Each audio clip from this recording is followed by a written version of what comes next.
बुधवार की देर शाम अररिया प्रखंड के बनगामा पंचायत स्थित मदरसा चौक पर ऑल इंडिया शेरशाह आबादी एसोसिएशन के बैनर तले शिक्षा, न्याय और हमारा संविधान विषय पर एक विचार गोष्ठी का आयोजन किया गया। कार्यक्रम में कांग्रेस पार्टी से जुड़े कई स्थानीय नेताओं एवं समाज सेवियों की सक्रिय भागीदारी रही।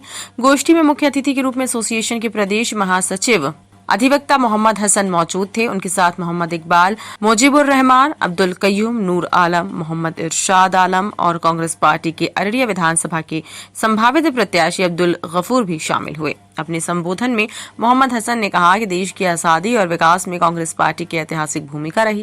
उन्होंने बताया कि कांग्रेस ने हमेशा धर्मनिरपेक्षता और समानता की नीति पर कार्य किया है और कभी भी अपनी विचारधारा से समझौता नहीं किया। मोहम्मद हसन ने कांग्रेस सरकार की जन कल्याणकारी योजनाओं जैसे आरटीआई, मनरेगा, खाद्य सुरक्षा कानून, प्रधानमंत्री आवास योजना आदि का उल्लेख करते हुए बताया कि आज देश की 140 करोड़ जनता इन योजनाओं का लाभ उठा रही है। साथ ही उन्होंने ये भी कहा कि कांग्रेस ने देश को एम्स, रेलवे, दर्जनों यूनिवर्सिटी और मेडिकल कॉलेज जैसी अहम संस्थाएं दी हैं। उन्होंने ये भी रेखांकित किया कि कांग्रेस ने ही पिछड़े, अति पिछड़े और गरीब वर्ग को आरक्षण का लाभ दिलाकर उन्हें समाज की मुख्यधारा से जोड़ने का काम किया है। आज आप लोग जो विषय है शिक्षा, न्याय एवं हमारा संविधान, इस पर चर्चा कर रहे हैं, क्या उद्देश्य है इस चर्चा का? उद्देश्य है कि मेरा जो समाज में हम जुड़े हुए हैं वो समाज को हम देख रहे हैं शुरू से और देखेंगे और देखते रहेंगे। समाज के साथ हम जुड़े हैं और आज से नहीं, बहुत दिन से जुड़े हैं। कांग्रेस पार्टी को जो है हम दिल से जानते हैं कि क्या क्या उसमें है, तो इसीलिए हम ये लोग जो है कटिहार से जो है हमारे शेरशाहवादी वकील साहब यानी हमारे इकबाल साहब को हम लाए हैं कि हमारा कांग्रेस का जो स्थिति है वो सही रहे और समाज में हम करते रहें। इस पर चुनाव लड़ने की तैयारी कर रहे हैं और चुनाव लड़ने का पूरा तैयारी है और हम ऐसे मौका हमको मिला जो कि हम जो है ढांचा तैयार किए हैं और इसी में जो है हम पार्टी अगर मुझे मौका देती है तो हम इंशाल्लाह लड़ेंगे। सर, किस तरह की बैठक चल रही है? आज यहाँ पर हम लोग अररिया जो सदर विधानसभा क्षेत्र हैं, इसमें ये गफूर साहब के नेतृत्व में कांग्रेस का जो राहुल गांधी द्वारा शुरू किया गया अभियान शिक्षा, न्याय और संविधान पर हम लोग यहाँ बैठक कर रहे हैं और आम लोगों से कांग्रेस की विचारधारा पर बातचीत हो रही है। जैसा कि आप जानते हैं कि कांग्रेस ऐसी पार्टी है जो नॉन वायलेंस पर, सेकुलरिज्म पर, यूनिटी पर, इंक्लूसिव ग्रोथ पर और वर्ल्ड पीस और डेवलपमेंट पर यकीन रखती है और इसी विश्वास को लेकर कांग्रेस पार्टी का गठन 1885 के 28 दिसंबर को हुआ था और उस दिन से लेकर अब तक कांग्रेस ने अपने विचारधारा के साथ कोई समझौता नहीं किया।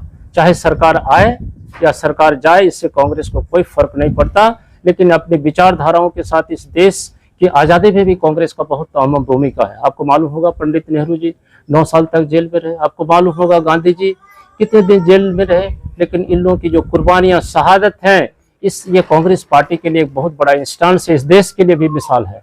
अब हमारी पार्टी के लिए हम लोग प्रयासरत हैं कि लोग हमारी पार्टी की विचारधारा को समझें और मुझे विश्वास है कि अब्दुल गफूर भाई जैसे लोग इस क्षेत्र में काम कर रहे हैं और ये लंबा इनको अनुभव है। इस जिला परिषद में भी कई बार बहुत कम मतों से ये पराजित हुए और दिन रात ये काम करते हैं, लेकिन मैं आपको विश्वास दिलाता हूँ कि सिर्फ पैसे से, धन बल सर से, उच्च शिक्षा से सब कुछ नहीं होता। आदमी का जो विश्वास है उस विश्वास को लेकर आगे चलेंगे तो सारी चीज़ें संभव हो सकती हैं। और आपको एक बात मैं एग्जाम्पल के तौर पर सिर्फ कह देना चाहूँगा कि सीमांचल में एक शेरशाहवादी हमारी जो बिरादरी है जो अत्यंत पिछड़ा वर्ग में आता है, ओबीसी क्लास में, इनका नेतृत्व एकदम खत्म हो गया। मरहूम मुबारक हुसैन के बाद कोई लीडरशिप नहीं रहा। हम लोगों का यह डिमांड है, मैं ऑल बिहार शेरशाहवादी एसोसिएशन का प्रदेश महासचिव हूँ, मेरा भी डिमांड है राजनीतिक पार्टी कांग्रेस जैसी पार्टी से कि मुबारक हुसैन अब नहीं रहे,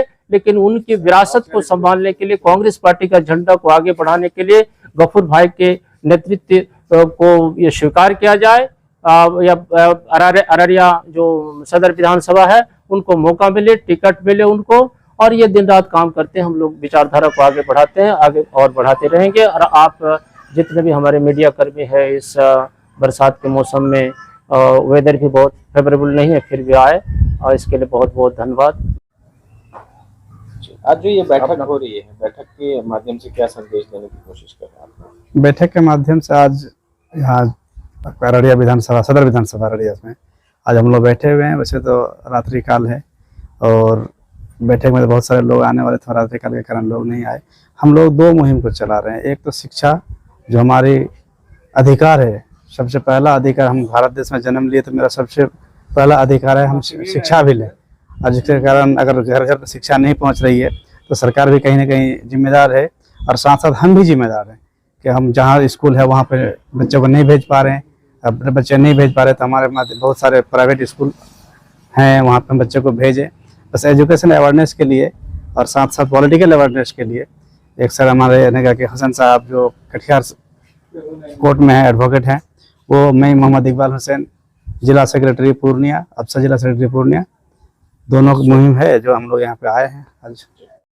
अब्दुल गफूर साहब इस बार विधानसभा की प्रत्याशी हैं। आप लोग प्रत्याशी होने, संभावित प्रत्याशी कह सकते हैं, आप लोगों का कितना सहयोग मिल रहा है? सबसे पहले तो आपका चैनल के माध्यम से आपको मैं धन्यवाद करना चाहता हूं, और अररिया विधानसभा वासियों को मैं शुक्रिया अदा करना चाहता हूं। हम पहले भी कई बार आपका मीडिया का फेस पे आ चुका हूं।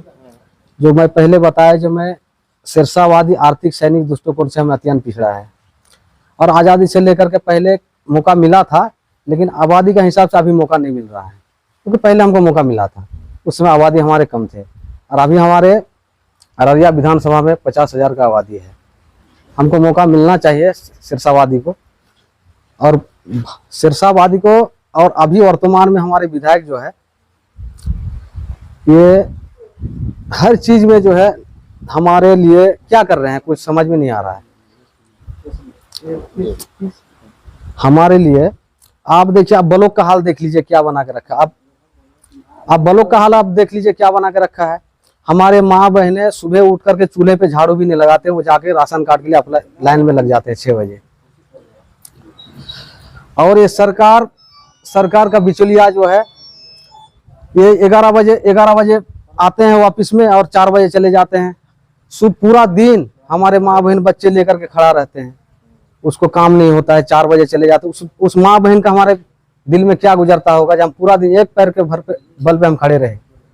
उसको न्याय दिलाने का काम कौन करेगा, और जिसको हमने असेंबली भेजने का काम करते वही करेगा। अब अंचल की बात देख लीजिए, अंचल में क्या बना के रखा है उन्होंने।